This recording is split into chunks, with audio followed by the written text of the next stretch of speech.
Welcome to the pop. Welcome to the pop. On the Warner Bros. Sports Network. With your hosts, genefitzmagic. James Woody. Nigel down. And Caleb Pinkett. The pop-off.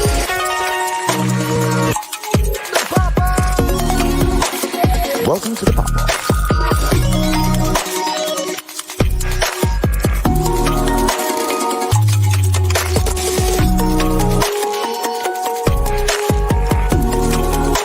Welcome to the pop-off.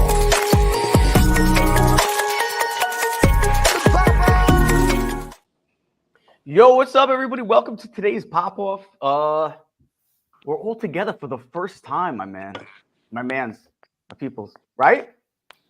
I think so. I don't know. Well, Woody said it, and I said, no, we've been together before, right? On the Since the Reboot. And then everyone said no, and then Woody called me a liar. Yes, that's exactly what happened. And we are. This is the first time we've all been together. Voltron has formed. The Mighty Morphin Power Rangers have called on. We are all here. Everybody is here. I was trying to think of the third thing. I can't think of a third thing. I don't know, but I want to say thank you to Nigel for taking over last week, man. You did a great job. Thanks, I wasn't able to really watch it live, but I watched it after. As of everybody knows, I'm moving, or I'm in the middle of a move, so it's still kind of undergoing a little bit. But yeah, let's talk some sports, man. But wait. Before we talk some sports, let's talk about the hat.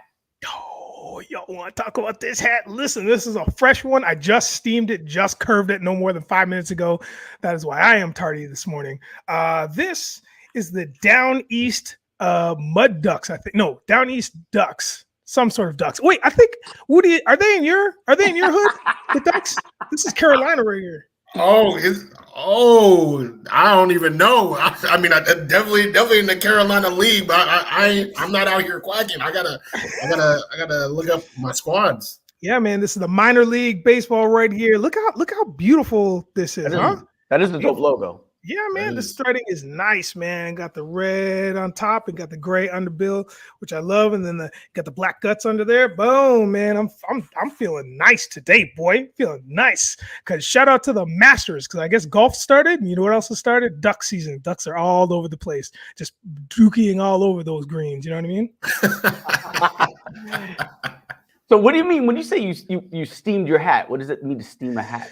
So when you get a hat initially, the brim is flat, right? Yeah. So basically what I do is I have a handheld steamer. So I only steam the top, and then I take the bill and I curve it onto a bottle. And then I have this larger bottle, which is good for this. And I put some elastics around it. And I only keep it on there for about 90 seconds, maybe 2 minutes tops. And then once you take the elastics off, you got that nice, pretty curve. So the curve is always legit, my guy. That's a system. Yeah, dude. Yeah.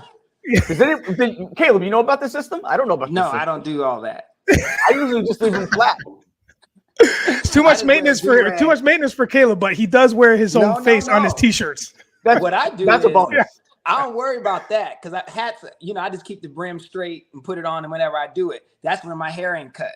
Because I take care of these. See, what you don't understand is somebody out here can have a surfboard out here and never miss a beat on the top of my head. Let me tell you something. You talk about maintenance. You talk about doing something. Man, I get my hair cut every Saturday morning.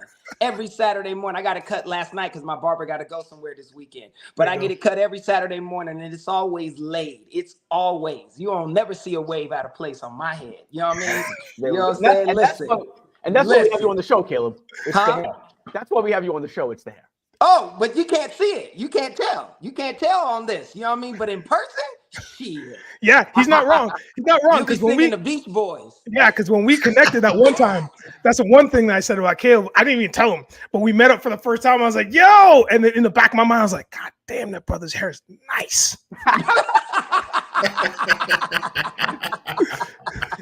There you go. So, Yeah. So let's get into it. We're gonna start. UFC 300 is going to be major. Now I know this is Caleb and this is Woody's thing for the most part, right? So what are we looking forward to mostly if for UFC 300? It's the big one. It's the biggest one so far. Well, for me, it's Justin Gaethje and Max Holloway. Everything else, garbage, in my opinion. Garbage. Chill. You need to calm down. I was so disappointed with this card. Alex Pereira and Jamal Hill. What? That's the main event? That could have been a fight night. What are you talking about? That's ridiculous, right? Like, it is so garbage because Dana for months was talking about, oh, your mind's going to be blown when you see this card. Wait till you see the main event. Oh my gosh, it's going to be crazy. The biggest event in UFC history. I'm like, hated it. Are you kidding me? The best fight is Max Holloway, Justin Gaethje for the BMF title. It's ridiculous. Like, I'm so disappointed in this card. It is underwhelming, in my opinion. You know what I mean? So, and I got other friends that are like, oh my God, it's so stacked. I'm like, my friend was like, we're going to get all these ex-champions on the undercard, Caleb. I said, how about ex-champions that don't nobody want to see fight no more? What are you talking about? like Devison Ferreira, look, he's good, but he done got his ass whooped 3 times. Yeah. That's why he's not fighting Brandon Moreno or Brandon Royale for the title. Cody Garbrandt, who I love, is a little bit past his prime. He was in his prime when TJ Dillashaw was still the best. What are we talking about?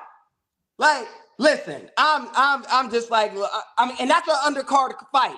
That's where that should be. But still, man, it's like, come on, Aljo, really? Who wants to see Aljamain Sterling fight Calvin Kattar? Really? That's what we doing, Dana? Like, listen. Anyway, like I said. What about Du Bronx though? You gotta get Charles Oliveira and Armand. I love Charlie Olives, but that's another fight. Like, but Charlie Olives should have been fighting somebody else. Like what?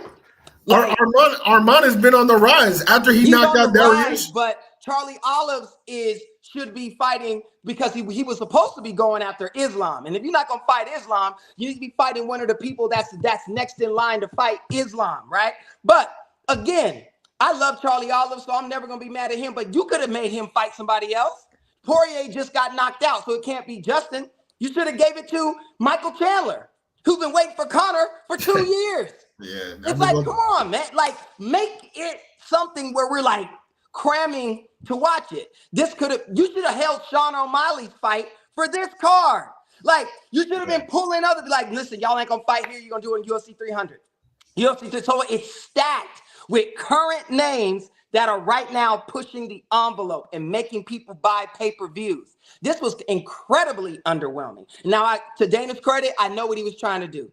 He was trying to get Izzy and Duplessis to fight as the main event. Duplessis pulled out. He said no, it was too soon since his last fight.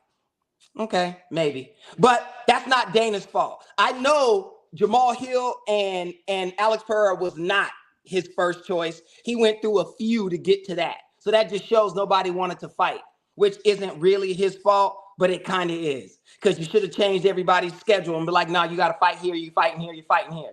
There's no reason why Sean O'Malley should have fought last month. Well, I'll tell you what, though. I was willing to fight at UFC 300 against O'Malley, but O'Malley's still ducking me. Oh, I know he is. He knows. He don't want none. He heard you move to Florida, too, so he's like, oh, yeah. Shit. So you seem to totally disagree, Woody. Like, so what's your idea of the card? I mean, no. I can't lie. The main event, like Caleb said, this was not Dana's first choice. It was not the fans' first choice. It was not Dana's top 5 choices. Like he was asking Leon, right? I think Leon had 3 different people say no. So I mean, that already shows you, right? Izzy Duplessis is 1. And then Leon's 3 that he all accepted that the other people backed out. That moves Hill and Poetan down to 5 at best, the 5th best option. But it was probably like 8 or 9. So I do agree there. I also would say that for the people that are like, oh, but the undercard is stacked. Like, bro, I usually turn on UFC like 9 o'clock early. I'm in the East Coast, right? So the main card starts at 10. I'm turning on 9 earliest. I'm not trying to sit in front of my TV from 6 to 1 a.m. Like that's actually why I stopped watching WrestleMania. Like these 7-hour events are just not for me. You know what I'm 7 saying? hours. You mean 27 hours? It's 2 days now, bro. Yeah, 2 days. Yeah, well, yeah, for WrestleMania, yeah. I mean, it's tough. Like, they just expect people to just cancel their whole lives, So for UFC 300, that does not make me excited. Oh, more fights of more people that I am somewhat interested in. Like, I love Cody. He's still young. He literally might be either 30 or like right under 30. Like, he's so young, even though he's been in the game for so long. Mm-hmm. Holly Holm. I mean, I don't even know why she is still fighting. They're She's using her as a journey woman to fight Kayla Harrison. They're trying to launch Kayla Harrison. It's like, so you're just gonna get Holly beat up. Yes. Right? On an undercard. It's so messed up. It's kind of like they do it like with WWE. They try to get somebody newer over. Right. So they put them That's up what. against. That's all that is. That's But all it- that is. She don't deserve that. She don't deserve that. No. But that's what she unfortunately is going to get. She signed up for it. She's going to get paid. Might win, but it's just that's what they're doing. Again, that's why I don't like the card. I'm like, man, it's BS. That's honestly, and I will say this, like that's kind of like the whole card is like that, like a very popular name that like a lot of people know against a new up and comer, like the Oliveira, like Arman Tuskurian, like he is the up and comer. If he beats Oliveira, then boom, that's the point. Like they have like 10 fights like that, where if they beat the well-known name, then they are that guy. The only one that's not like that is the one that Caleb named. Gaethje, Holloway, those are already, two bona fide studs. I do have Gaethje taking that. I think Gaethje's a man on a mission. I think the only person that is taking him out is Islam when he gets to Islam. I think Gaethje is just, this is kind of his last run. He's taking it super serious, and I think there's nothing anyone else is going to be able to do about that. For the main event, Poatan, he has been drawing numbers, right? He did work in both Izzy fights in terms of numbers, right? He's a draw. But I understand that it's disappointing. Don't be surprised though if that main event ends with Poatan on his back. No. Pereira's not losing to Jamal Hill. Okay. Don't be surprised. First of all, because Pereira has something called thunder and lightning. And he's got it in both hands. And he knows how to put that left. He doesn't throw. It's a crazy shot. It's not a hook or an uppercut. It's an upper hook.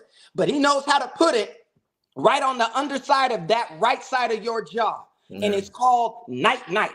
I'm talking about put you out in mid-flight on the darkest night type of shot. You understand what I'm saying? So listen, Jamal Hill is all right, but he's not sound. And he gets tired too quickly. Pereira gets tired too, I'll give you that. But he's a dog. He's been through it too much. And he ain't coming off an Achilles injury. You know what I mean? This is what you got to fight. You got to plant, turn, twist, pivot. All of that. That Achilles is going to get put to the test. I don't think Jamal's got it. I think Pereira wins by stoppage, right? Jamal could. He has a shot. But like Red Fox said in Harlem Nights, he said, I heard that white boy got a shot. And he said, yeah, in his ass. And that's basically what's going to happen to Jamal Hill. I think Jamal Hill's going down, which is why I wasn't excited about this fight. I've never been impressed with Jamal Hill. He won his title from Grover Teixeira, right? Grover's been fighting since 82. What are we talking about? You know what I'm saying? It's like, come on, man. We like you can't get your claim to fame by beating somebody who you should have beaten. And Grover gave him a test. He barely got through that. Oh no, he wins. What are you gonna do then? So you the light heavyweight champion. Who you gonna beat? The light heavyweight champion. Who like the next dudes? Like, come on, man. He ain't gonna be there too long. I just don't think Jamal Hill has got it like that. And so I think you need to put some respect. They call Jamal Hill Sweet Dreams, right? Yes. Not because he's a good singer, not because he be in karaoke talking about sweet dreams are made of these. No, he's not doing that. He's calling him Sweet Dreams because he's knocking people out. He got thunder and lightning. All right? He got power, but his striking is not as accurate as Alex's is. Right now, anything can happen. He could catch Alex and knock him out too, but I trust Alex more. And Alex has something that he doesn't. It's called a head kick. You ever see that thing? Remember in wrestling, since we was talking about that. Remember Shawn Michaels? He had a thing called sweet chin music. Yes. That shit, you sounded like Anita Baker. Ooh. Nighty night. So it's gonna be good. But I'm just not impressed. That's all I'm saying. I'm just not impressed with this card, and it just breaks my heart because I was so excited about UFC 300. It definitely did not live up to the hype. Yeah, it's like UFC 1.5. Outside of Gaethje, and that's the only thing I'm excited about, that fight. And I love Max. It's going to be good. It's going to be good. I think Gaethje pulls it out. I agree with you, but I hope not because I love Max. I just think Max has been through too many wars, and I think he's lost a step where Gaethje hasn't just yet. Yeah. And Gaethje has bats for the leg kick and the head kick. He just knocked out Poirier with the head kick. And let me tell you something about those leg kicks. You asked Michael Chandler about Justin Gaethje's leg kicks. Michael couldn't walk for a week after that fight. So it's going to be nasty. Definitely gonna be nasty. I just hope he doesn't do Max. I mean, like Tony Ferguson. I mean, Tony Ferguson was on the ascent, and then ran into Gaethje, and clearly has not even been close to the same ever since. I'm just hoping that that's what happens when you're one of those Iron Men that never get knocked out, and Tony, to his credit, right, he didn't get slept. He was just obviously not well. Max, who's never been dropped in a fight all this time. I just hope that it doesn't get that bad because, like I said, I think Gaethje is just a man on a mission, and like you said, I think it's going to be him and Islam, and I think Islam will get him because Justin is a wrestler, but he doesn't like to wrestle, and Islam is an assassin on the ground. It's just going to be crazy, and he fights like Khabib, except better striking. And Gaethje hated that fight with Khabib. Yes. He was devastated every time Khabib grabbed him. He was at the camera like, "Oh God, here we go." You know what I mean? So we shall see. Yeah. Well, we will see. Let's turn it to some NBA so me and Nigel can have something to talk about. Oh no! I put in some time. I did the research. So you didn't interject at all? I was waiting for you to. Listen, sometimes you gotta let the kids play, have their turn, because then the boy, I go off. You know what I mean? I talked about hats for like 20 minutes, so I let them do their thing. But I will say this: 2 things. Put in the research, watch a bunch of highlights from all the fighters that are going to be in UFC 300. 2 of them stood out to me. One of them was Yuri. How are we saying this? Oh, Yuri, yeah. Yuri. So love him. He fought some dude in 2021, so a couple years back, but he hit him with this reverse elbow that knocked him out like that. It was like pam pam. He did a front elbow that didn't connect, and then all of a sudden came around and he turned faster than I've seen anyone turn their body. So boom, landed the guy dropped. Now Yuri to me looks like more of a diesel dude. Like his mobility is okay, and he's not super quick or super agile. He just looks like a tank to me. He just looks like a big dude, and he looks like you just don't want to get in the way of anything that he's going to throw down. That's just my impression from the highlight. You're right. The second one that was like my favorite because this is how I would fight Arman. So this guy, December 2023 has a fight. Couple punches this guy's blocking, and just like a classic video game, it's like he pressed a combo in like an old school like wrestling game, grabbed his head because the guy was blocking, grabbed his head, drove it into his knee, swap. So the velocity of the head going down and the knee going up, boom, the guy immediately was like just hit the ground. But that's not my favorite part. My favorite part was Arman abruptly and quickly ran over to the side of the octagon, jumped over the fence, and left. That's my celebration. That's what I'm doing for sure, guys. Like, pow, peace, I'm out. And it's gone. I was like, that is amazing. So if he does anything like that, I'm on board. I am on board. I hope he doesn't because I love Charlie. But I'll tell you this. You want to know who whooped Yuri's ass? Alex Pereira. Whoa, hold up. Yuri was winning that fight. But then he got hit with that upper hook that you was talking about. Did not. What did he get hit with? Woody, say it again. With the upper hook. That's a fact. Hey, listen. You know what I mean? Like they said in Top Gun, that was some of the best flying I've seen yet. Right up to the point where you got killed. That's what happened. He was doing great until boom, tragedy.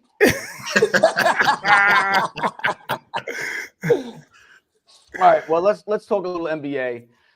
Guys, so we're starting to see who's going to be put into the play-in games I remember last year we talked about the playing games. I wasn't a big fan of it until last year. Last year I kind of got into it.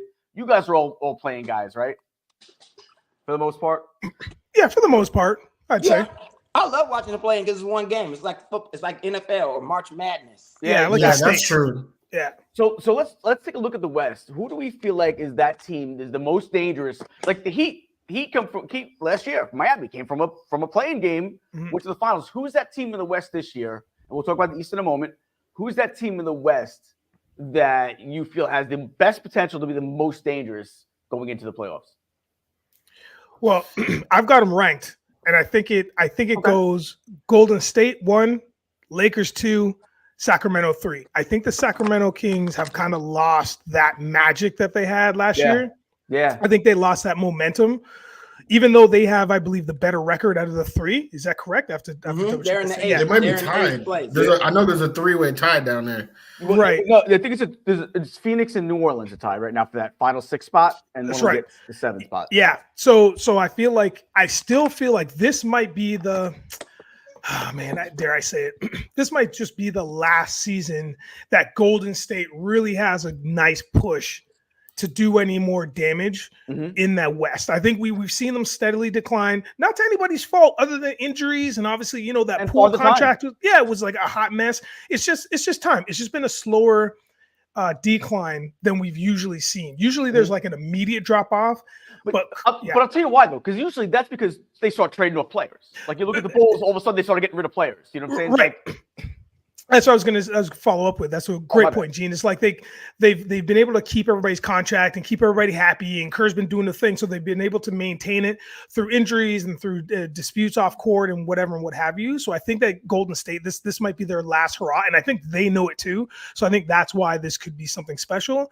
The Lakers are just always going to be the Lakers. I just don't think that youth is not on their side anymore. It wasn't last year either, but I just don't think that they're going to make as much of a splash as they did last year. I would probably say that they might even be done after the one. They might just be a wrap because they're tired, they're older.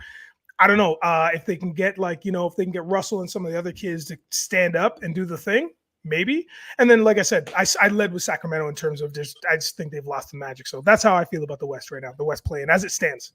Phoenix, no. I hear you. And Sacramento's been such a disappointment because I think we all looked at Sacramento during last year as like, wow, this could be one of those up and coming teams. They're a year or two away from really making some major noise in the NBA. But if you look at the teams that Phoenix, Sacramento, Golden State, and LA, those are 4 teams I wouldn't have expected to be in the play-in game. Like I would have expected them to be one of those top 6 teams. I mean, did anybody really, with what Phoenix added, did anybody expect going into the season that I thought they'd have a rough start, but did we expect Phoenix to be like, Kevin Durant has never been able to make it work. Like he joined the 73 win Warriors and, was able to ride their coattails to a couple championships. But when he is the captain of the big 3, look at him. He is the captain now. Where do they go? They in endless icebergs. Like it's I had no. He doesn't have that it factor that you need in a team leader. He just doesn't have it. Like he's a phenomenal all-around, all-time player. He just doesn't have that it factor that you need in a leader. He just doesn't. Yes, I completely agree. Caleb, what do you got as far as might make the I think that I think it's the Lakers that's the most dangerous in the play-in just because of their size, their shooting ability, and they're a streaky team. I get that they're old and all that, so they could get beat. I don't think the Warriors have it because when are they going to play another game where Draymond Green hits 5 3-pointers in a row? Like, really? He's never done that in his career. He ain't did that since he was in rec ball. You know what I mean? So it's like that's not going to happen. So I highly doubt that they'll do anything. So I would say the Warriors are the weakest. The Lakers have the best shot. But see, here's the thing. Sacramento, and I hear Nigel's point because he's right. You guys are right about Sacramento. But there's one thing that Sacramento has the Lakers kryptonite. His name is Sabonis. For whatever reason, AD can't do nothing with that Serbian. It's ridiculous. I think he's like 9-0 against her. Like, it's ridiculous. It is literally like child's play for him. AD sees that. I don't know if it's the Swift Bieber hair or whatever it is, but dude, he sees them and he'd be like, he'd be panicking. He don't want to get in there. And so because of that, it makes the Lakers vulnerable if they play against the Kings, because the Kings can and will beat them when it comes to that. But the Kings can't seem to do nothing with the Warriors. They see that light skin and they just like, oh, it's too much. They start singing El DeBarge and all of that. They just on it. There's nothing they can do. So they cancel each other out. So it'll be good to see. Your point about Phoenix, I agree about KD. He's not a vocal leader, but he's a leader if you look at by leading by example. The problem is that he's too quiet and he doesn't take control where the other players expect him to. They can't get away from injury. Bill was injured more than half of the season, it felt like. I don't know if it's exactly that, but it's been at least 40% of the games he was injured. And then if he wasn't injured, Booker was out. And if Booker wasn't out, KD was out, even though KD's been out the least out of all of them. But still, it's like they haven't been together to gel and to play. So I think that's part of it. But to your point, I didn't expect them to be here. I expected them to do better. But usually with super teams like that, they hardly ever do good. The teams that do best are usually the teams that have known each other. The Warriors were not a super team. No. They were not. Clay and Steph were not super players. That's why the Warriors was able to get them. Neither was Draymond. They just gelled together. And nobody knew Steph Curry was going to become the greatest shooter of all time and Clay right behind him. Well, not only did they gel, you're 100% correct, but they all knew their assignments. I think that's even more so what propels these teams is that each player knows. There's no ego on that team. Like they just fit. Yeah, right. It's the reason why the Lakers seem to do better when LeBron's not playing. Yes. You see what I mean? Because they fit into the roles easier. When he's on the court, it's like, okay, well, let's see what LeBron does. And then as opposed to, all right, guys, 1, 2, 3, 4, like, let's do, you know what I mean? So it's a different rhythm. And I think that's what happens with the Suns, where it's like, should Bill, me, or Book? And Book just be like, fuck it, I got it. That's why he be scoring 60 points and all of this. But by that time, the shot clock's already at 3, and Book's like, fuck, I'll do it. So it's different. So to answer your question, the most dangerous, I'm going to say it is the Lakers, but it just depends. I don't think the Suns, I love Book. I just don't think that they gel enough as a team to win.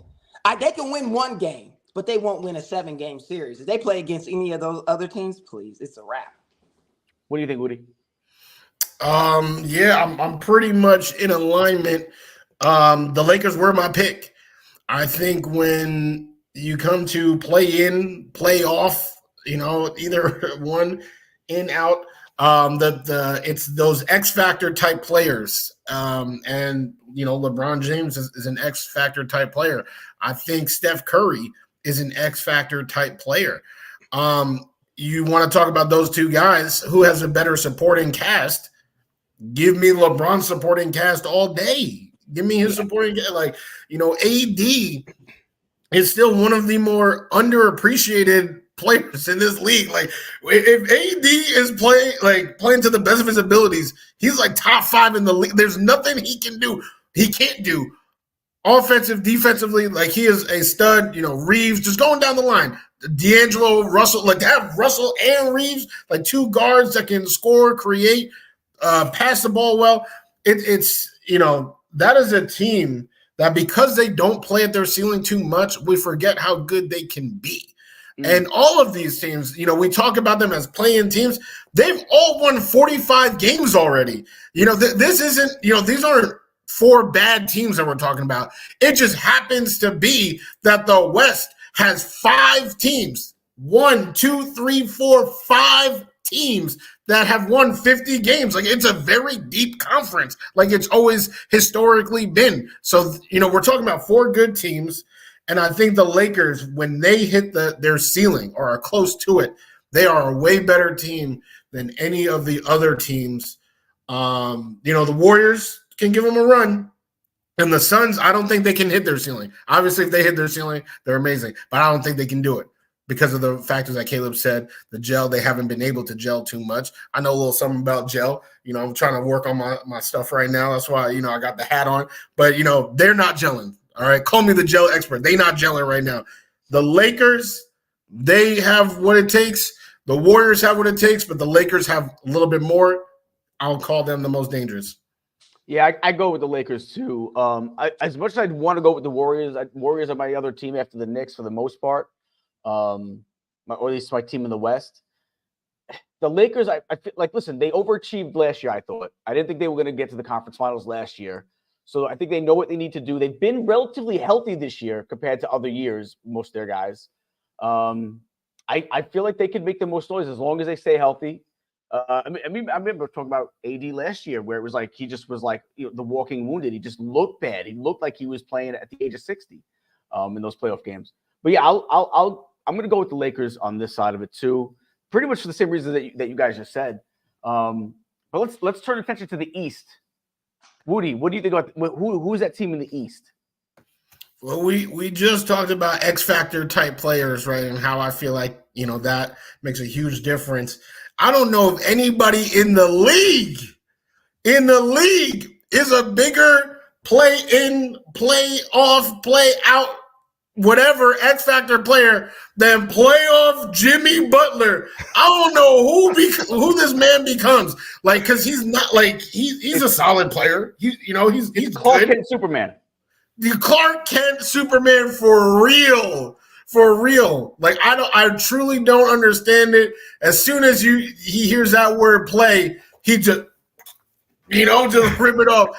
And he becomes a different man. 45, 55, don't matter. But they're not my pick. The Heat are not my pick, actually. My pick are the Philadelphia 76ers. And I actually think it is by a long shot. If they were not in the play-in, yeah, give me the Heat all day, because playoff Jimmy is playoff Jimmy.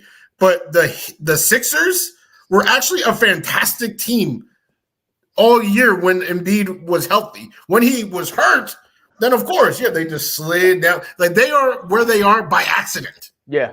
Now that Embiid is healthy, ready to lift everybody back up, trust the process. I mean, they're actually a top 3 seed when healthy. Like, they are a top 3 that has just happened to be in the play-in. I would hate to be the 2nd seed and be like, oh, we're about to get upset. Oh, we're about to lose. We might get swept. Oh, gosh. And that might happen to these Bucks. So, or the Knicks. We're a game. Listen, Knicks are only a game out. Yeah, they need to lose. Somebody needs to. The Knicks got 2 winnable games, and the Bucks got 2 losable games coming up. It could flip flop. Yeah. Oh my God. I'm hoping OG's elbow start acting up again a little bit, just a little bit, because we need to. We cannot face Philly. I'm telling you, Philly's they're going to win a playoff series. They are the most dangerous, like, of either side.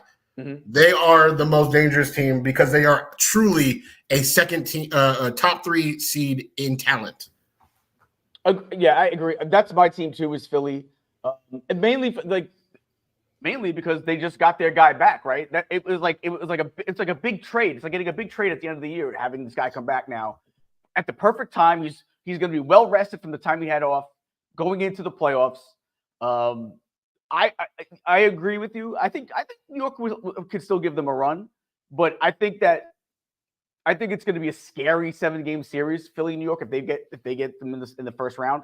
I hope they don't, because I really do think Philly can make a run here the same way Miami did last year. I'm not saying they're going to go to the finals, but I do think they're going to, maybe put the fear in a lot of teams' hearts. Do you know what I mean?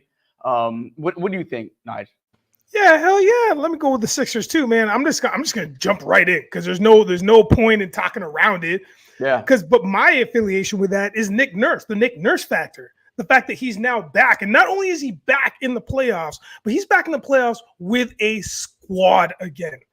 Like, when we made it to the play-ins and we had him, it was a tough look. It was a tough look because it's just the team wasn't. We've used this term a bunch. The team wasn't gelling. Things were happening off the court. There was just a lot of things happening. So it was hard. Writing was on the wall. Nick Nurse out. We got to get Darko in. We can talk about how that's going later. But anyways, my point is, I digress. I think now with Nurse, having Maxey just balling. I've had Maxey on two of my fantasy teams, like last year and this year. And listen, this kid is he's a baller. He's an infinite baller. I've seen him play in real life, and it's wild to watch this kid. He's just super quick. But again, they just got a lot of pieces that are going to be good for the play-in, man. And again, I think we're trying to figure out who goes even further. After that, who knows? Like you said, it will be a tough matchup, man. In the East, I think a lot of the games will either they'll go long, I think. I think they'll go long because the East is it's not as strong as the West. The West will they'll just dominate teams, and there's going to be these ridiculous off balances, I think, in terms of like who wins the series. But yeah, the East, I think, is the Sixers, and then after that, Miami, playoff Jimmy. The guy's he's going to go to the Hall of Fame just for being known as playoff Jimmy. Like that's just like who has a better persona than he does that we've seen in the last decade, or at least half a decade. That's been a baller that's just gone mad as soon as they've gotten into the playoffs and willed teams by himself. I mean, sure, he's had a couple of pieces, but those pieces haven't been to the Golden State standards in terms of when you put one person in and then you've got this squad that's elite. Like he's, so it's for sure Miami. And then after that, it doesn't matter. I mean, Atlanta, Brooklyn, that's a snooze fest just waiting to happen. So Brooklyn's eliminated. They're out. They're out. They're okay. Out, yeah. Oh God, thank the Lord. Yeah, they asleep. They asleep for real. Yeah. Good. See you next season. Good. Peace. So yeah, man. So I'm going Philly, Miami. What do you got, Caleb? I would have to. I mean, it's obvious the answer is Philly, of course, just because of Embiid coming back, because they fell so far, because they were like second when he went down, right? Mm-hmm. So for them to be coming in as like as a low seeded team, that's a problem for anybody. Nobody wants to play them first. You know what I mean? Simply because of that. To Woody's point, though, playoff Jimmy is something to be reckoned with, but I don't think Miami has a shot at all this season to do anything that they've done in the past couple seasons. I just don't see it. Anything can happen, but I doubt it. But to your point about Embiid, I just think those legs rested. Giannis just went down.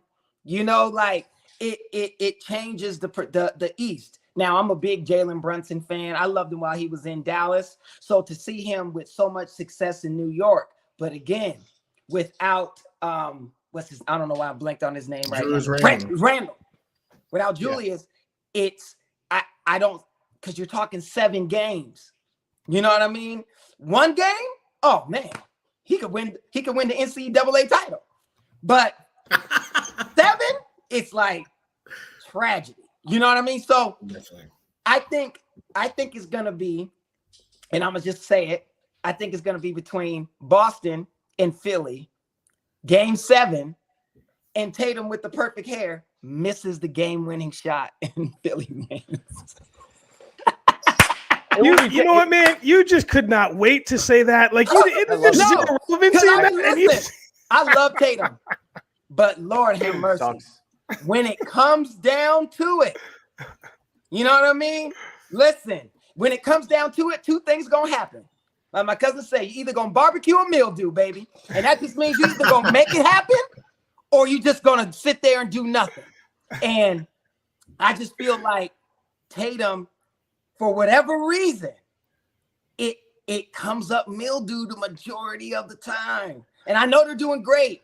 I know they was balling. You saw what Brunson did last night in Boston. You know what I'm saying? Yeah. He doing that. He hitting the floor doing that still. Like, you can't let nobody do that on your own floor. Not next to the leprechaun. You know what I'm saying? It's crazy. But it is what it is. But I just have that feeling the East is wide open. Versus the West, nobody's beating Jokic in 7 games. No. You're just not. You need Wemby on your team. Add Wemby to any of those other teams, and now you got some.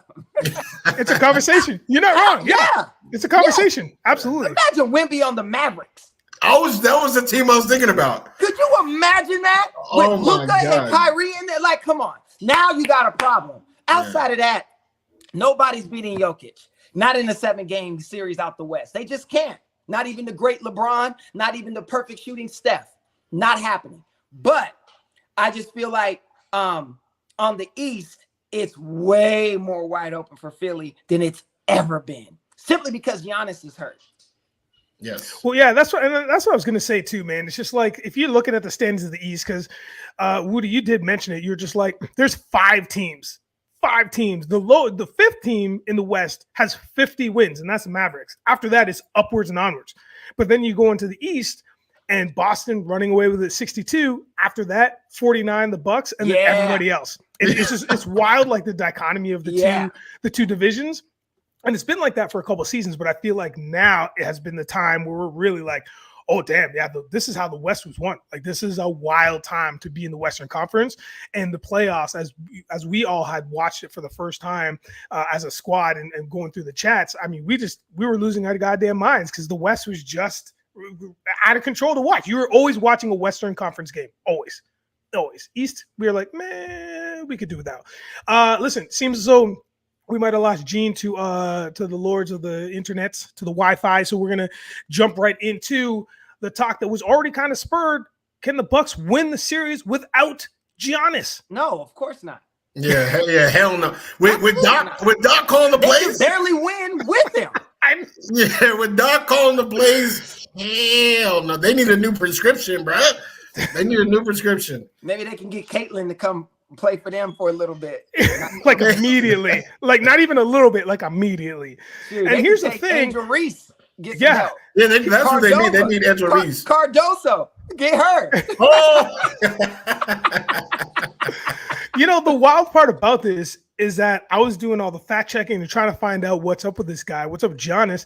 And there's 2 things that really stood out. One, this is not the first time just before a playoff that he's been injured. This is the 3rd time that this has happened. And then the other thing, I'll go into the logistics and the details later. The other thing is that Lillard had come out on Tuesday and said that he had a very similar injury. And when he had that injury, I believe he was out for like 8 to 9 days, right?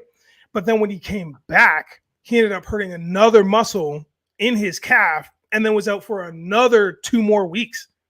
So I guess my question to you, or the thing that I'm just posing and putting out there, is that even if Giannis comes back, and if they do play, I believe it's going to be their first game would be like April 20 or 21st. How do we feel? How do we feel about him coming back that early, quote unquote, early?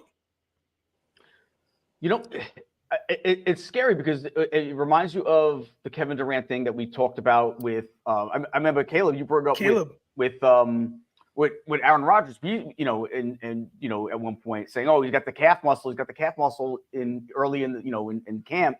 And then what happens 4 plays into the season, blows the Achilles. I don't know, man. Like it's a tricky situation because you want to make sure he's rested and healthy, and it could feel a lot better in that amount of time, and it could still pop, right? Of course. So I don't know. Listen. I think, and I know you guys was talking about it just a few minutes ago, is that's not even the issue. The issue is Doc Rivers, really, right? So, that's messed up. You know what I'm saying? Like, as much as I love Doc, listen, he was a great Knick when he played for the Knicks. I loved him, but let's face it, the guy is, that's what they called him, the Philadelphia 76ers for a reason. You know what I mean? So, but yeah. So listen, I would be petrified right now if I'm a Milwaukee Bucks fan. Or if I just work for the team. Here's the thing: his body or his play style is it's not like he's certain people get away with their play. Like if you look at who's the center from Denver? I'm blanking on his name. Jokic doesn't have one of those bodies where he needs to be super athletic. He's kind of like really not in shape. He'll probably be able to play till he's 50 because of that. But with the way Giannis plays, he needs to have everything healthy. He needs, especially with dangerous spots like that in his calf. So I would be petrified if I was a Milwaukee Bucks fan right now. Well, I mean, if he tears his 10th season, April, so. that not only torpedoes this season, but like the next season, well. And maybe even part of the one after that. Yeah, if it's a significant injury, but still coming back too soon, it could be an issue. It's what happened to Mike Vick. Broke his leg, came back too soon. Even though I know it's a different sport in football, still, it's like you cause more damage. So it's going to be interesting. But I don't think I think a hobbled Giannis, they absolutely get beat by a full-fledged Embiid. Not even close. Not even close. Like smoke. They might even get beat like healthy Giannis, healthy Embiid. Like I don't think he can be healthy. Well, you're right, but I don't think he can be healthy in a week. The 20th is next weekend. Like we're acting like it's 20. Oh, April 20th. That's next week. Yeah, it's only a matter of a few games. What's he gonna miss total? Like 4 games? Right. It literally is, a couple games, And I'm telling you, because the calf and Achilles, all those muscles, those tendons work together. So when something is strained, the other muscles go to help. So they overwork themselves, and that's how those things happen. That's how Achilles pop when calves get hurt and all of that, because the muscle is compromised. So now the other muscles have to help. You know what I mean? That's why when you hurt one leg, your other leg starts getting sore because it's compensating for your other one. You see what I mean? So and you don't even know it most of the time. Like even if it's hurt, like you don't know how much. The body goes into survival mode. So what do I have to use to make this work? And it will just do it. Yep. Right? And so when it does that, in order to survive, because you're saying I have to run. The body doesn't know it's an NBA playoff game and it should lay off. It's like, oh shit, we got to run. Let me use whatever I need to do so this happens. And then, you blew a gasket. Listen, I was playing some elite level dodgeball about 3 months ago. Yeah. And maybe about 4 months ago. And my calf went out. What I thought happened was somebody threw a ball. I dodged it, as one would. And I thought, and then I went to go pick up another ball. And out of nowhere, I just felt this flex. It's like pop, like a sharp snap kind of. Remember those wristbands that when we were kids, you throw, and they ended up being tape measures that you just throw on your hand and it would snap. That, and you know when you snap it back, that's what it felt like in my calf when it snapped back, just like this. I was like, oh, what's that? And I looked behind me. I was like, oh, maybe the ball hit the stage and then it came back and it hit me in my calf. Oh, no, because the ball was already rolling here when I thought that happened. And I had strained my calf and it was pretty bad. And I can only imagine what the actual professional level of strain, especially with a body that big, who's banging that hard every other night, at the NBA level, what that could be like and how you want to come back even harder, knowing that this is the playoffs. Now your season is on the line and you're trying to rush back because you're the key player in the whole thing, man. Like it's going to be a massive problem. And like Caleb said, my body definitely did adjust and now it's out of alignment somewhat, not too much now because I've rectified it, but out of alignment because I'm compensating for that calf on the right side. So on my left, like my left hip, like everything on this, on the left side is doing so much more work just to make that right leg work, man. You don't get no rest in 7-game series. Facts. No. You might get a night off, like one game, then a night off, next game. But sometimes. Oh yeah, well I'm talking about your. No, but I'm even talking about forget about Giannis needs to play like a majority of those games. Oh yeah, absolutely. I'm just saying he won't get the rest in between that he may need, right, to do it. That's what I'm saying. So it's just really, really risky because you're risking this season for next season. Because if something catastrophic happens, you lose them all next year. And that's horrific. What do you think the odds are that they just hold him out the whole time? Slim to none. Yeah, I don't think that'll happen. I don't think he wants it to happen. No, he won't. He wants to play. Yeah. If this was Kawhi Leonard, get ready for next year. What? Kawhi be like, I need next season off too. Hey, I laugh at that every time because I'm like, at least we got our championship from him. You know what I mean? You got the ring. He gave you he gave you a half a season. Yeah, dude, we missed him to health. Our medical staff did wonders, got that chip, and then we were like, all right, man, if you're leaving, cool, we're good. You know what I mean? Handshake, and then he walked. That's right. So do we think that they can actually win a series without Giannis? No, not even. I think this wait, is really real quick before you start, Nigel. Just remember, they're probably going to play a play-in team. This is where I was going. I think to be diplomatic, I'm going to say that I think they might be able to find their way to struggle through a play-in win.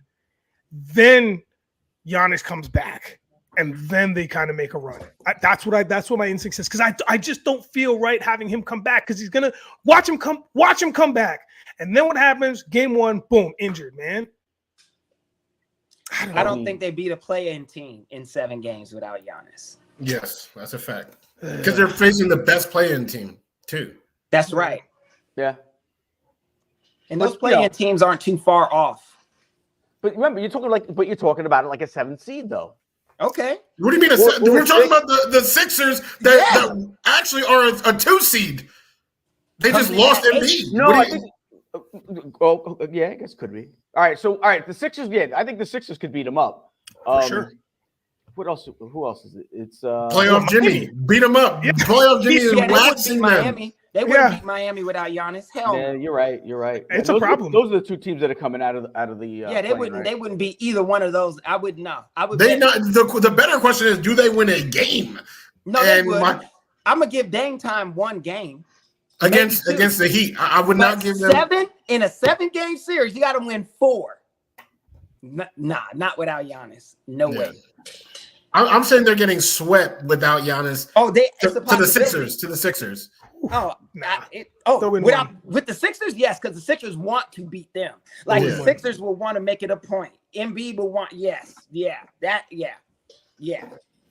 Giannis may want to sit out a game against the Heat. He would never against the Sixers because of Embiid himself. You can't have that dude taunting you in your, you know what I mean? That's what it is. So also with so let's move on a little bit to college basketball. Some big news in college basketball. John Calipari leaving Kentucky for Arkansas. What do you think that means for the landscape of the NCAA? It would be nice if that meant oh wow, now a new super school. But I mean, Calipari, he was on the way. I mean, what did he step down or was his hand forced? He's had a few embarrassing upsets of the NCAA tournament. As of late, it's possible that he's Belichick, he is Saban, he is the old guard that's realizing he can't catch up to these young whippersnappers anymore, and he's trying to reclaim that glory. Bill tried to reclaim that glory. Belichick took an interview, and they still didn't take it. The Falcons were like, no, we'll go with Raheem Morris. Arkansas is what do they have to lose? Yeah, hopefully let's see what he can do. But I'm not. I don't think this is that big. I think it's big in name. But in terms of actual impact on the SEC or the NCAA landscape, I'm asleep. Well, listen. If I'm the Atlanta Falcons, I also could look at it like I could hire Belichick. So what do I have to lose? To go on to another topic. No, it's different because Belichick is coming in. Atlanta has a whole lot to lose. They have a squad there. Well, they can make noise. They're in the NFC South. They could take the title and get home playoff games. This is a lot at stake for them. For me, you got to make a real decision. And they went with you. They went with the younger coach, a different mindset, because the game has changed. Belichick is from the day where your running back gets the ball 45 times a game. Now your running back gets the ball 15 to 20 times a game and pass to the other 30. You know what I mean? So that's a completely different landscape. Belichick coached at a time where you could actually hit. Can't do that no more. But you also, that team is the reason why that team has a future isn't because of Raheem Morris. I don't think personally. I think bringing in Kirk Cousins is what gave that team a future. They had no quarterback. Because he's a solid. He is a serviceable quarterback, right? Good. But all those picks and them is young brothers out there, majority of them. You need somebody that they look at and says, all right, you get it. They're not looking at this old head with that old bullshit. I can't do that no more, Bill. This ain't 86. I can't just get back there and grab the quarterback and slam him. 86. This ain't 71. What are you talking about, man? Because he coached those Giants back in the day. Lawrence Taylor, Pepper Johnson, and all them. So, but I digress. The point is, it's different. Calipari's in a different sport. The game has changed. Arizona. Arkansas wants him because of the name value. Now he can recruit. He can still recruit. Yes, that's all it is. They would hope to just be able to get into to make a little noise in the tournament. They're not looking to win. They don't expect him to win, but he can get names there. If you get names, you get NIL money, and you start getting this stuff. And who knows, you could get a Caitlyn, and your whole thing changes, right? That is what they're looking to do with Calipari, which is why they gave him less money than when he was getting at Kentucky, but incentivized him where he could make even more. So they're saying, you do what we need you to do, we'll pay you. But you ain't just coming in here getting the bank because you gotta show us, right? Like that's what that is. And he's like, cool, right? Because you're right, Woody, about your point. Of course, Kentucky was forcing him out. They weren't going to disrespect him because they would have to give him $33 million if they did, right? But he could tell, and he's rich enough, and he knows. See, ego. People always look over the ego of coaches and athletes. He's like, oh, y'all don't think I can do it? Okay. So he wants to prove himself in Arkansas to show I can do it without the big blue chip and all of this. I'm going to show y'all that I'm the dude. So he's on a mission. Belichick had the same thing. The issue was he's like, I don't even know if I got to prove myself because this game has changed. I don't recognize it anymore. When you can't, they changed the kickoff now. Did you hear that? The kickoff is different now. Did you know they took out the hip tackle? Remember how players would so a running back is coming and the corner is smaller, would let him pass, grab his hips and pull down? Illegal now. How you supposed to tackle Derrick Henry? If you're not 400 pounds and 6'10", how you supposed to stop that freight train? Just ask him. Hey, man, can I fall down here? Can I fall down here? Family at home. Do you think you can just slide out of bounds? Yeah. Hey, you think it's cool if we just call it a day right here? Just the first time right here? Let me tell you something. That rule might have added a couple more seasons to his career. But how do you? No, it did. But again, how do you play defense now? Belichick, his career was off of defense. The first 3 Super Bowls Tom Brady won was by New England's defense. Everybody knows it. Ty Law, Teddy Bruschi, Vrabel, what? Seymour. Well, I mean, listen, I think my boy, the safety, light-skinned boy, be on TV. Rodney Harrison. Rodney Harrison. Rodney Harrison. Get out of here. Like, that was that. Everybody overlooks New England's defense because Tom Brady became what he became. No, nobody does. No way, man. Nobody overlooks. People do. No. I'm talking about the younger generation does that. In history, they act like, oh, look at Tom Brady winning all these two. No. It was that defense. They stopped the greatest show on turf, right? So again, I just feel like the game has changed with these guys. Again, Calipari's there for name value. For the college, name value only. Get us some people here. As soon as he left Kentucky, one of their top recruits decommitted. So he's like, oh, he's not there, I'm not coming. That's what Arkansas is hoping to gain. I want to clarify though, like he's not only like trying to recruit, he has to because they have 3 players on their team right now. I think those 3 are in the transfer portal. Like, I mean, they have no squad. He said it himself. You know what I mean? So I think to add to what you're saying, we also have to realize that this is a lateral move. And what I mean by that is that he's still in the SEC.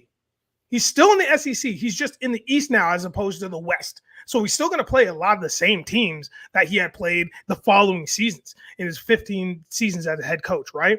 So he was with Kentucky all 15, right? No. Yeah. Yes. No. He was.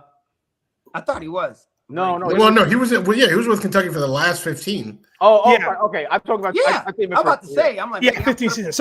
So my point is like he lateral move. So now he's got some other schools that he might play for the first time, but probably not. I mean, they're probably all going to be all SEC. So it's fine. Lateral move again. We've already mentioned the money. He's taking like $1 mil less. You know, it's a 5-year deal for $7 million, but we haven't even added all the bonuses in there. He was getting paid he was earning $8.5 million at Kentucky, right? I mean, so the guy's still making the dough regardless of what happens. Yes, it's a name. Yes, he'll bring in the recruits.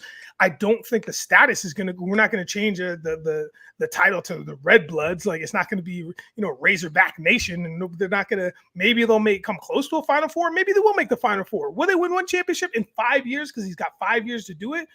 I don't know, maybe, Probably not, but it's just an interesting move that it's just like taking this huge name, moving them laterally in the same conference, and then having to build a team from scratch. These guys are only staying 1 year. It would be a different conversation if they were, yeah, exactly, Gina. There'd be a different conversation if they were staying for longer, like they used to for the 4-year thing, because then we're talking about how you're building up Razorback Nation, how things are kind of changing. I disagree in that sense. I think because a lot of these players are one and dones, it's easier to really kind of all you need is momentum and a name.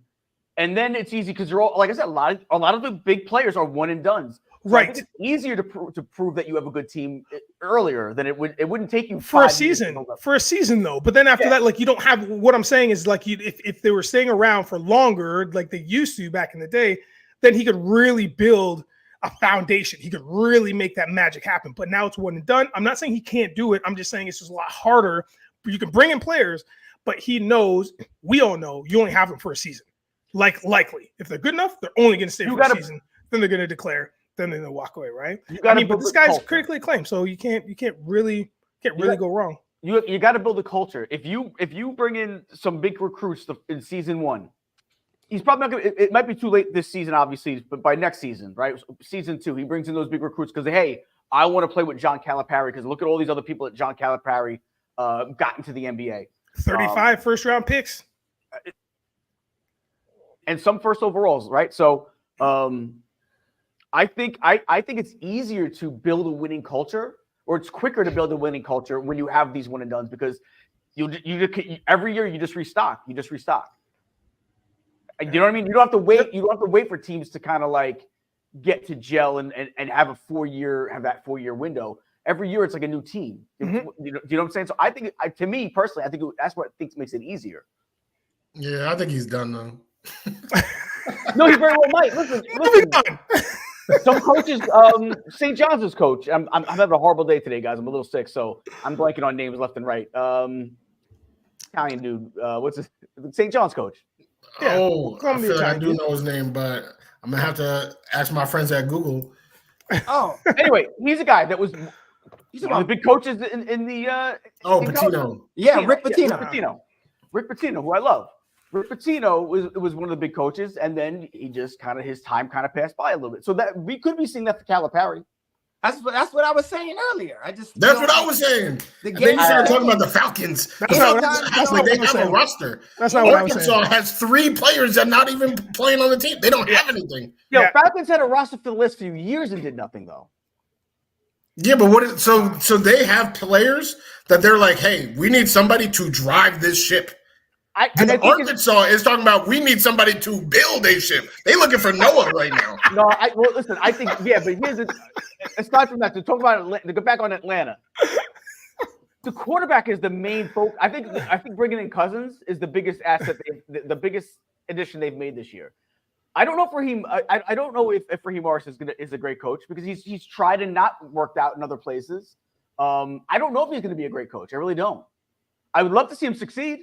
But I don't necessarily know that he's going to.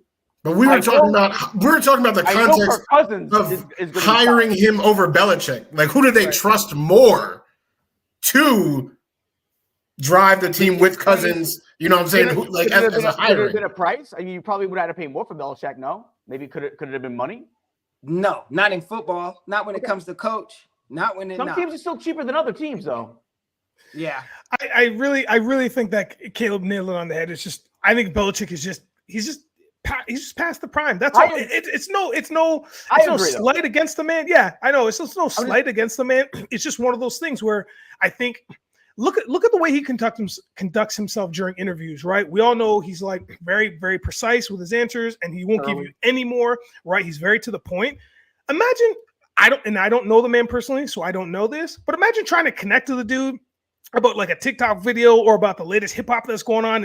It's bumping in the locker room and he walks in. That's a fun vacuum waiting to happen. You know what I mean? Yeah, he does. You don't want to play 3,000. Yeah. None of that. There's none of that with Bill. You know what I Everybody mean? knows. So All it's the like- players talk about that. Yeah, so it's like, yeah, man, we None of know that. how much of a mind he was and strategic mind and defensive minded, but then it's like it's 2024, man. It's a different flex now. And I just think maybe some of his strategies might have been not so cohesive to what Atlanta is bringing to the table for the 24-25 season. So yeah, and listen, I don't disagree with what all you guys are saying. Right.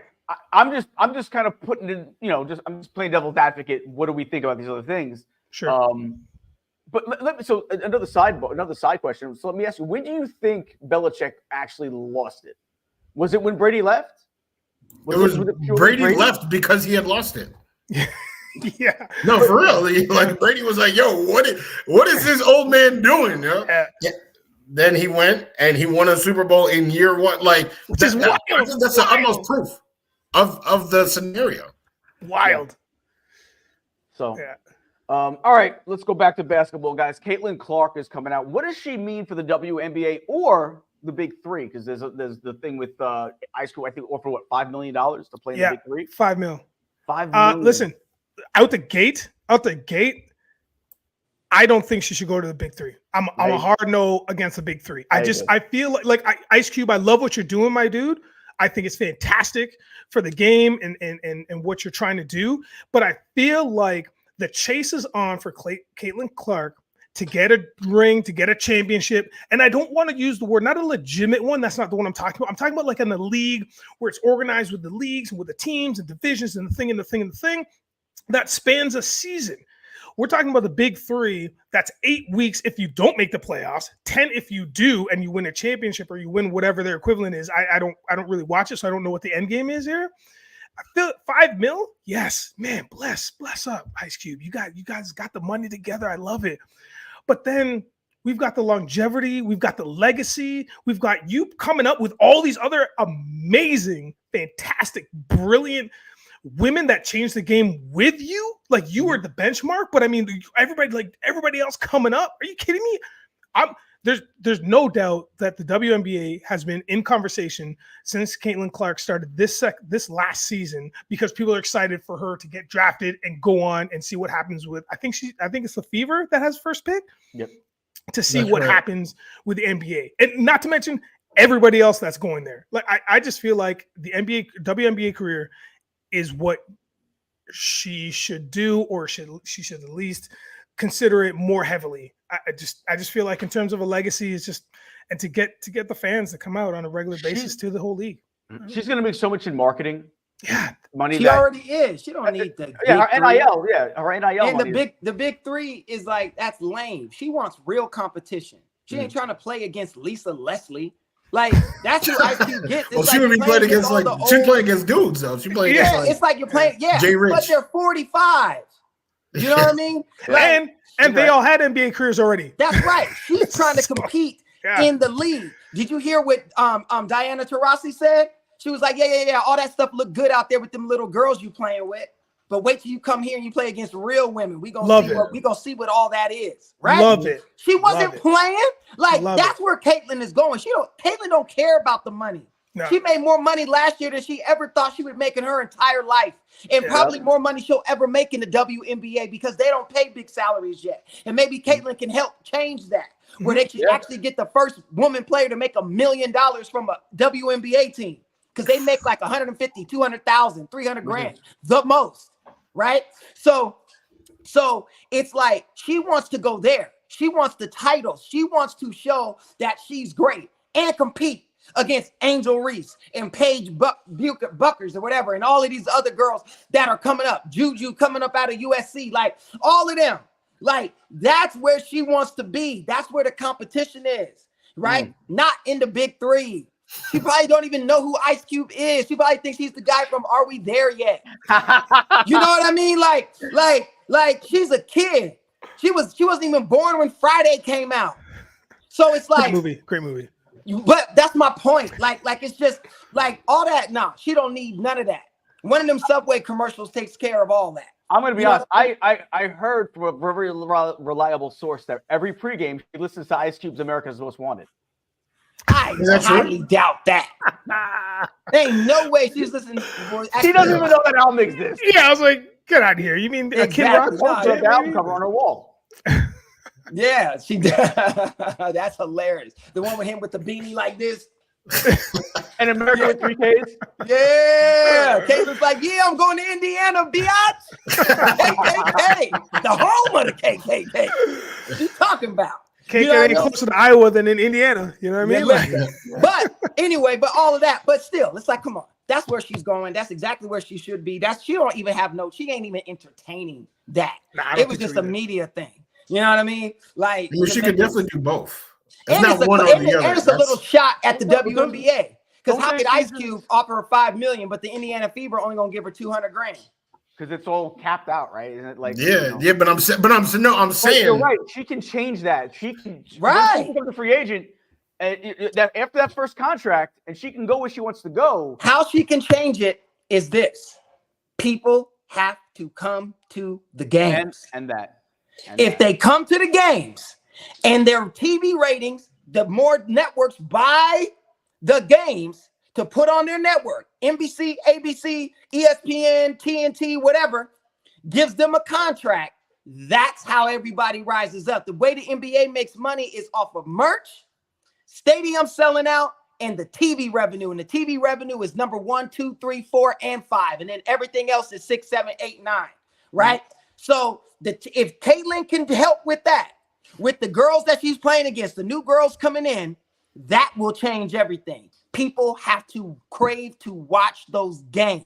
What to your point? To your point, I think they need to change the schedule, like the timing of those games, though, too.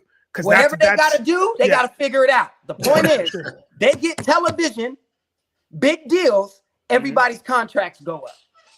That's what happens. But it's hard to get them to watch. Like it's tough because she is a star, and NCAA. Like we've kind of been seeing this bubble, and like I'm saying, like bubble up. It's been rising. But the WNBA is what it is. She's going to be a drop, maybe five drops into this large bucket. But how much is the needle going to move? Okay, so I'm gonna just say this. I know. Wait, real quick before you get to your point, Kelly. Go ahead. I know personally. I can only speak from my own person. I don't know the stats. I don't know the numbers. I've actually started watching the WNBA more in the last 2 years than I've ever watched ever before. And the same thing with Women's March Madness. The last 2 years, I've actually really followed it and been into it. I've never was before.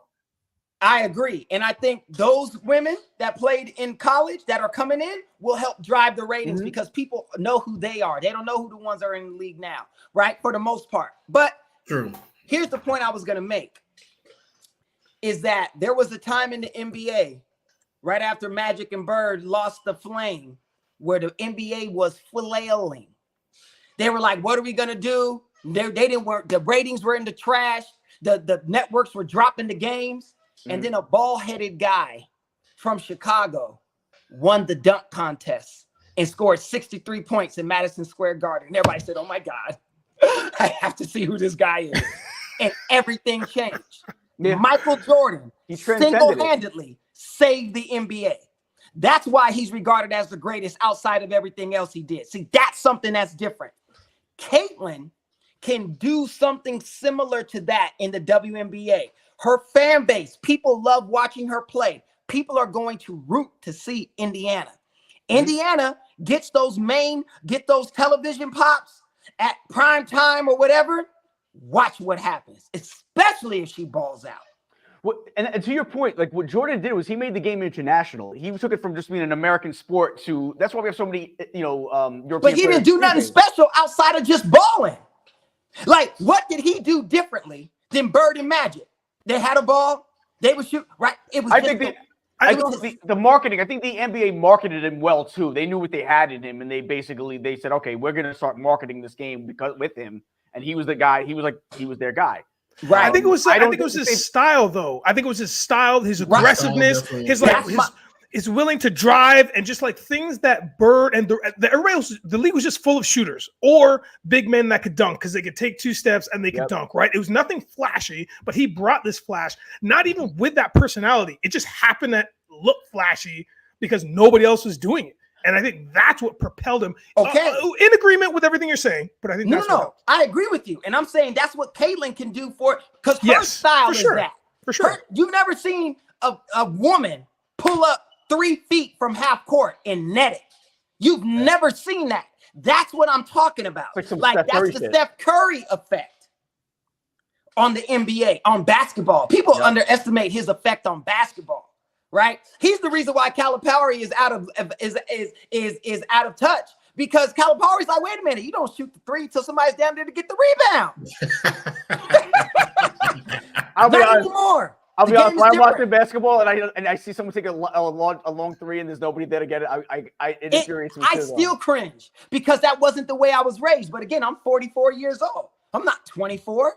I'm not a kid, right? Like these kids see it way differently, right? So that's what I mean. And I agree with you, Nigel. I think it's Caitlyn's style that's going to change everything. And because she's competitive, the way that she acts on the court, she ain't doing this no more because that could have got into some more stuff and she toned that back completely. Yeah. But she's still vicious out there. And people are going to want to see what Angel Reese does in the league, what Paige does in the league, with all these other women, Cardozo and all that. Like, it's like you watch them, so now you're going up with them. So I think they're going to bring a lot more eyes to it. But Caitlyn is the key. If she balls out, the ratings skyrocket because she won't lose her audience. She's got to do more than... She's got to do more than ball out, though. They need to market her the right way, because I still agree. Like Jordan did it with his style of play, but I also believe the marketing was you're right. Key. Because let me tell you something. Magic had the personality and the charm and the charisma to also as well be an international star at that point. They just didn't know how to market it yet. That's my personal opinion. Is the NBA could have made that international move with Bird and Magic. They just didn't know how to do it yet. I think when Michael came in, they had the right people in charge. And they need those same type of people, the same type of thinking involved when Caitlyn comes up next year. And let me tell you something else. Forget about all the international spot to make it go bigger. Who's once those schedules come out, a lot of people are going to be circling that game where it's going to be Angel Reese versus Caitlin Clark for the first time, and that could really be our Magic Bird in the NBA. Who knows? I'm really looking for, because that was always a great matchup in college. Those two. I would love to see it again in the WNBA. Yeah, and that's gonna happen. That's gonna happen. Like all of it. So that's again, which is why I believe it's the key is in the ratings, the television ratings, getting these networks to cut big checks for WNBA games. That's how you raise the salaries. That's the only way. And you can't market Caitlyn better than what they have. She's like Jake from State Farm, just everywhere. It's like, it's like, I don't even know who that dude is. I'm like, how does this dude steal the guy? Like, don't you trade out the people? Eventually, Flo ain't even all progressive no more. You know what? You're right. I haven't seen Flo in a minute. That's what I'm saying. She's not like the main one. Like they like moved her in the background. They do rotate the progressive. Yeah, they still got the girl from Verizon. I think the nurse Lily with the blue. Yeah, her. Y'all's in the blue sweater. You know what I'm talking about. But AT&T actually. That's AT&T. Okay. Yeah. But anyway, the point is, she's everywhere, right? That's not going to change or stop because America loves her. That's the thing. America loves her. America loved Mike. They loved Magic too. You know what I mean? So I agree. Bird just never had the personality to sell. He didn't care about it. No. He was all about basketball, which he forgot the business side. That's why he's forgotten a lot in the conversations of GOATs, even though you're right. He's ridiculous. He was ridiculous, but he's forgotten because he didn't have the personality like that. So it's same thing with Kareem. It's like, you know what I mean? Like he got all the numbers, well, not the scoring no more, but still, it's like you gotta understand the business of it too. And Caitlyn definitely does. So I think it's gonna be fine. I just think they just got to get those ratings, and that's how she'll raise the salary, and she'll be the first $1 million WNBA player, like from a team. I think so. I think and hopefully we see this progression. I think it's happened the last 2 years. I know one of the things that turned my attention to the WNBA was when the Liberty got Ionescu, because it was like the best player in the college at that point. and the, like almost the Knicks, the Liberty got her. And it's like, oh, you know, this girl is one of these girls, like she can do everything. And so I know that there's going to be people that are going to watch solely because of Caitlin Clark that have ever watched a WNBA game before. Now they're going to watch. Yes, and that changes everything. Yeah, for sure. Yeah, I mean, I feel like they gotta deliver, because I think that her first game is definitely going to be a pop in ratings. Like, everyone's going to want to see the first game. But if they're not entertained, that first game, whether she has a bad game or it's just like a blowout, like if it's just not a fun experience, then that's it.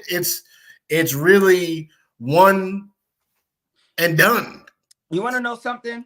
And I agree with you, Rudy, but you know what's funny that just struck me while you were talking that we haven't mentioned, that I think is one of the reasons why Gene has been so into the women's basketball in America too, is because secretly Americans love trash talking and competition. They don't let the men do it, but the women, did you see the stuff? Angel, when they played UCLA, Angel was walking past the bench saying, "Sit down, say something else." Like, you could read her lips. She told one of them girls, "Watch your mouth," like that. And like, you're like, "Yo," which is why she got so much backlash when she was crying when they lost, right? But it's like, all of that is theater. It's drama. It's a reality show. It's Young and the Restless. It's All My Children. You know what I mean? Like, that's a great point. People love it. They don't let the men do it because it's men, and it's like violent, so you can't. But it's like, that is what people like, and they want to love to hate you. That's why Deion Sanders is so popular, because they hated him in the league because he's doing all this, running down and all of that. Like, people are like, ooh. But that's why he's so in the culture, because you love it. You either want to hate him or you love him. But you always watch. Whether you hate him or love him, you watch. Right. And the women get to taunt and do that. They call taunting on homeboy in the Ravens game because he stood up and looked over homie, right? They gave him a penalty on a play that he scored. They got 20 yards. That could have changed the game. Like, that was a big difference. Now, look, they would never do that to those girls in college, to Caitlin and them. Caitlin was in girls' faces doing this. You think they would let LeBron James dunk on somebody and do this in their face and watch what the ref does? Probably technical. Absolutely, instantly. And it's LeBron. But that was one of the things that, I mean, we talked about it last year in during the women's NBA. Not women's NBA. I'm sorry, women's March Madness last year, is when you know, is Clayton Clark doing this, and then Angel Reese doing this right back to her when they were winning, and right. Like, we love the trash talk. We love the taunting, and that's why wrestling ain't dead. And people love 2 words for you and all that stuff. They love it. But you know, that's the thing too, is I don't think they expected it from women's college. Right. They did it. When it happened, it was like, wow.